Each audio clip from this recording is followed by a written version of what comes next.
Oke, assalamualaikum warahmatullahi wabarakatuh. Alhamdulillahirabbil alamin. Wa bihi nasta'in wa ala umuri dunya waddin wa ala alihi wa sahbihi ajma'in. Amma ba'du. Oke, teman-teman, di sini saya akan memaparkan terkait dampak game online dan media sosial dalam menstimulus kinerja otak dari sudut pandang psikologis dan bagaimana Islam memandang. Yang pertama, kita akan mulai dari game online. Kenapa game online mampu membuat penggunanya candu?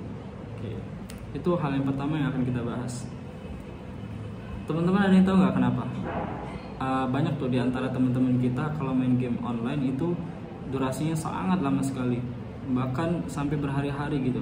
Lupa makan, lupa tidur, bahkan lupa kalau dia punya pasangan yang harus dikabarin gitu. CK.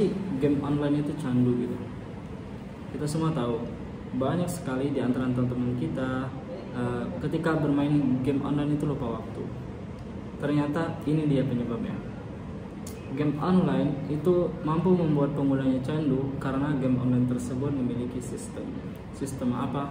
Sistem 4%. Oke, kita bahas sekarang. Sistem 4% itu sistem apa sih?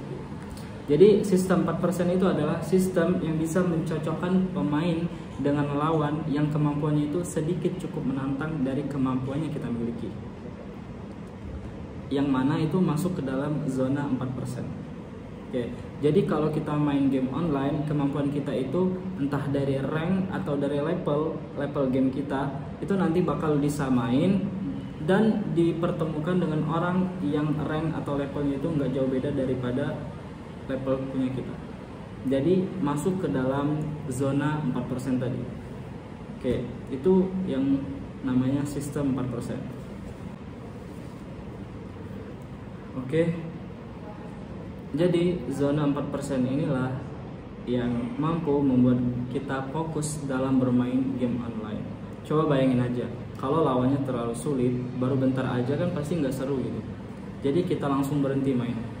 Begitupun sebaliknya, kalau terlalu mudah, yang ada kita kayak nggak ada energinya sama sekali. Kayak ngapain gitu, gua main bosan aja. Sistem ini, kalau misalkan kamu kalah, kamu akan merasa, aduh, tadi itu gue bisa seharusnya. Ya udah kalau gitu gue coba main lagi. Dan misalkan kamu menang, wah ternyata asik juga ya. Kalau gitu kayaknya enak deh 2 game lagi. Dan akhirnya kamu main terus sampai lupa waktu. Begitulah kira-kira sistem 4% dalam game online. Oke, sekarang ada poin yang ingin saya sampaikan terkait sistem 4% yang ada pada game online. Kita di sini di Mesir ini merupakan seorang pelajar. Kegiatan kita itu sehari-hari belajar gitu, bukan main game online. Nah, jadi pengamatan saya terhadap beberapa teman maupun orang-orang itu banyak menyalahi. Kenapa sih dia nggak betah dalam belajar? Kenapa juga dia baru 10 menit, 30 menit itu udah hilang fokus dalam belajar gitu. Udahlah males lah gue belajar gitu. Susah banget sih pelajarannya. Nah, karena itu dia yang pertama dia nggak mengetahui terhadap dirinya sendiri. Dia udah sampai mana sih? Udah sampai level mana seharusnya dia belajar gitu. Yang kedua yaitu dia nggak nerapin sistem 4% ini di dalam belajar. Oke, game online itu bisa membuat kita candu itu karena kenapa? Karena memiliki sistem 4%. Karena lawan yang dia kasih itu dalam taraf atau dalam zona 4% saja, bukan dalam zona yang lebih tinggi gitu. Jadi membuat kita itu mampu melawan musuh-musuh tersebut dan memiliki kesempatan untuk menang gitu. Misalkan lawannya udah tinggi gitu kan, ya nggak mungkin kita bisa menang gitu. Pasti kita langsung bosan. Begitu juga dalam belajar teman-teman. Kalau kita semua belajar dari kitab-kitab yang sulit, maka kita akan sulit memahami. Jika kita belajar dan kita mengetahui kemampuan diri kita sampai mana dan kita mampu menggunakan sistem 4% ini dalam pembelajaran kita, maka kita akan memiliki kesenangan gitu dalam belajar. Kita bahkan nge-fly dalam belajar. Wah, enak banget di belajar gitu. Gitulah kurang lebih kira-kira. Coba aja kalau kita bayangin kita tuh adalah sistemnya, dan lawannya itu adalah pelajaran-pelajaran yang kita pilih. Nah, jadi kita harus memilih pelajaran-pelajaran yang mampu menstimulus agar kita betah terhadap pelajaran tersebut. Yang mana taraf kesulitannya itu lebih tinggi 4% daripada kemampuan kita saat ini. Yang mengetahui kemampuan kita adalah diri kita sendiri. Maka kita harus ketahui dulu kemampuan kita itu sampai mana gitu. Oke, sekarang kita berpindah ke media sosial. Kita tahu game online maupun media sosial itu memiliki kecanduan. Setiap orang pengguna media sosial maupun game online itu pasti menggunakannya secara berlebih. Game online kenapa digunakan secara berlebih? Karena dia memiliki sistem 4%. Sedangkan media sosial kenapa dia memiliki candu yang luar biasa? Bahkan media sosial ini melebihi candu game online gitu. Oke, salah satu dampak daripada media sosial, kita akan bahas terkait dampak terlebih dahulu. Oke, dampak media sosial adalah dia mampu merusak nalar. Yang kedua, dia mampu menurunkan kinerja otak. Yang ketiga, dia mampu membuat kita gagal fokus.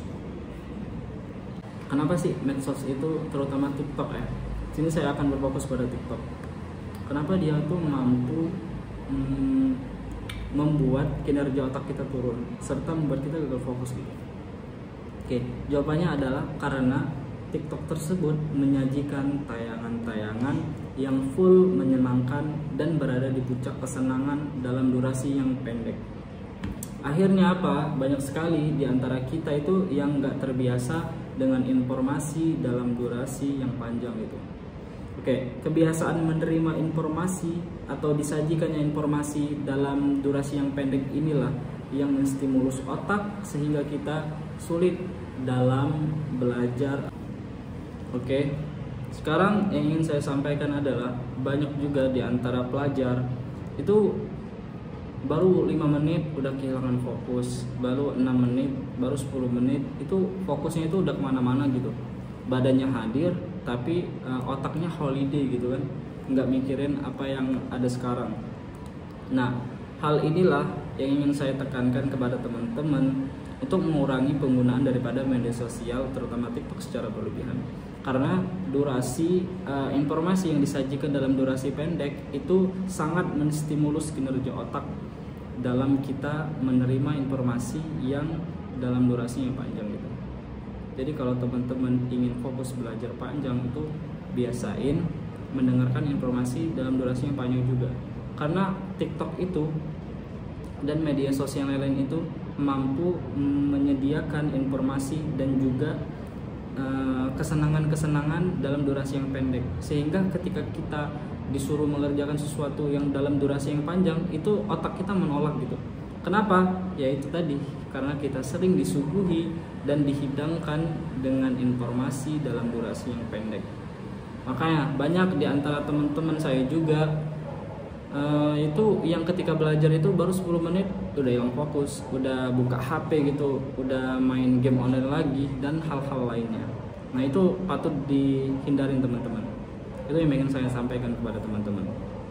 Dan menurut penelitian juga normalnya pelajar di Indonesia itu hanya bisa fokus selama 15 menit. Kurang dari itu maka dia termasuk orang yang tolol atau orang yang bodoh. Ya gitulah teman-teman. Sedangkan tingkat konsentrasi orang yang bermain TikTok itu tahu berapa persen? Menurut penelitian hanya 5%. Kurang dari itu mereka udah nggak bisa fokus lagi. Ya, bisa dibuktiin sendiri teman-teman. Mungkin teman-teman yang nonton ini ada beberapa yang kecanduan TikTok. Saya nggak tahu kan. Ya, alhamdulillah saat ini saya juga udah mengurangin gitu media sosial. Saya nggak ada TikTok, Twitter, bahkan Instagram pun saya main hanya buat nyimpen foto atau puisi-puisi doang karena saya suka puisi. Itu aja. Oke, di sini saya akan masuk ke dalam Islam memandang game online dan juga memandang media sosial. Game online dan media sosial dalam Islam itu hukumnya mubah teman-teman. Boleh kita main, boleh kita gunain media sosial terutama buat kebaikan ya. Misalkan kita ngepost yang baik-baik gitu di dalam media sosial kita ngepost tentang buat upgrade diri, buat menambah wawasan teman-teman, atau hal-hal yang bermanfaat lainnya gitu. Game online pun nggak masalah buat hiburan. Misalkan kita capek belajar, ya kita main 1 game atau enggak 2 game gitu untuk biar save reward gitu, memberi hadiah terhadap diri kita yang telah lelah dalam belajar. Nah gitu nggak apa-apa, nggak ada masalah gitu. Terkait game online dan media sosial, ada nggak kira-kira hal-hal yang mampu membuat game online dan media sosial tersebut dilarang dalam Islam? Ya ada.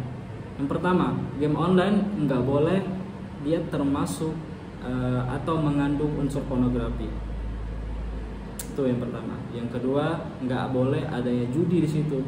Dan yang ketiga, nggak boleh juga berlebihan sampai-sampai melalaikan kewajiban kita, baik kewajiban kepada Allah maupun kewajiban kepada manusia.